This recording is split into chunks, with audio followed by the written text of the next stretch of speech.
Hello, in this video I'm gonna show you how to change the boot order on ACER Aspire free.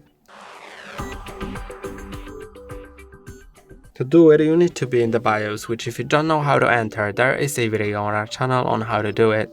Once that's done, go to the boot tab. And then here is the boot priority.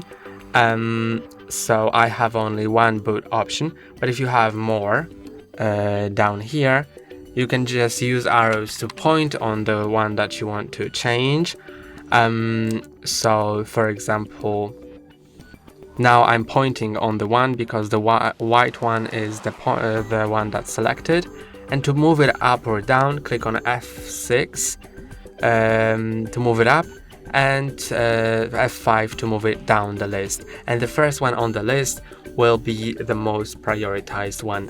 That's all for today. Don't forget to like and subscribe. See you next time.